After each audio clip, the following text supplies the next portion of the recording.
और से हैदराबाद गजेटियर की मांग मानने और महाराष्ट्र सरकार की मंजूरी मिलने के बाद मराठा समुदाय में हर्ष का माहौल है और सभी मराठाओं ने गुलाल उड़ाके और फटाके फोड़कर जश्न मनाया। बताया जा रहा है कि पात्र मराठों को कुणबी जाति प्रमाण पत्र देने सहित मराठा आरक्षण पर उनकी ज्यादातर मांगों को मान लिया गया है। एक्टिविस्ट मनोज चरांठे ने मंगलवार को 5वें दिन अपना अनशन खत्म करते हुए जीत की घोषणा की।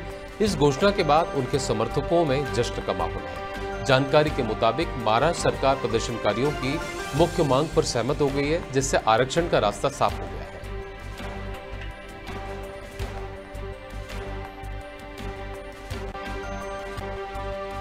सामान्य जनतेचा विजय आहे।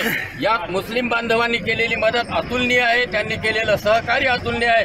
तसेच आम्हाला बौद्ध बांधवांकडून ही ज्या महत्त्वपूर्ण मदत मिळाली आणि सर्वसामान्य सर्व लोकांनी मिळून हा लढा यशस्वी केला। मनोजदादा जरांगे यांच्या यशस्वाला आज मराठ्याचा ऐतिहासिक विजय झालेला आहे आणि आम्ही 2 वर्षापासून सतत लढत होतो मनोजदादा पाटलांच्या नेतृत्वाखाली।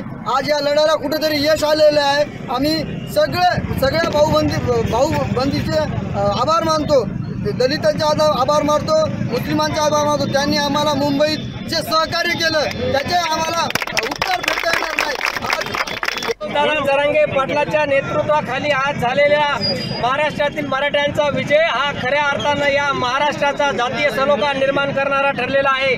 मराठवाड्यातील सर्वसामान्य कुणबी मराठ्यांना आज अनेक वर्षानंतर न्याय मिळवून दिला असेल तर त्या व्यक्तीचं नाव आहे मनोजदादा जरांगे आणि या लढ्याला ज्यांनी मदत केली त्या सगळ्यांचे आभार। उशिराच का होईना परंतु या सरकारला जाग येत नव्हती। याचं आव्हान माननीय मनोजदादा जरांगे यांनी तुमच्या माध्यमातून बऱ्याच ठिकाणी तुम्हाला लक्षात आलं असेल, ते पाळण्याचे पूर्णपणे आदेश मनोजदादा या ठिकाणी आपल्याला इथे आज जो कोर्टात विषय झाला की या सर्व बाबींचा विचार करता काल काही व्हिडिओ दाखवण्यात आले, काही पेपरमध्ये आलेल्या न्यूज कटिंग दाखवण्यात आल्या आणि असं भासवण्यात आलं की हे आंदोलन करते या ठिकाणी कायदा व सुव्यवस्थेचा प्रश्न निर्माण करत आहे।